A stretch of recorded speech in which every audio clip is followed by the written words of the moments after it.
Hello guys, welcome back to this channel. In today's video, I'm going to show you how to reply to specific message on Instagram. Okay, let's get into it. Here I have opened my Instagram application, and first thing first, we can go to our Instagram direct message. We can click on this icon to open the Instagram direct message. Then you can select a chat you want to reply. For instance, I'm going to reply a specific message on this chat.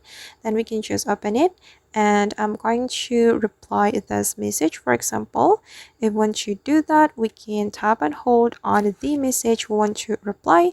Then we can simply click on reply. Okay, and I'm going to reply it like this, and we just need to click on send. And I guess that's how we can reply to specific message on Instagram. I hope this tutorial will be useful for you. Thank you so much for watching.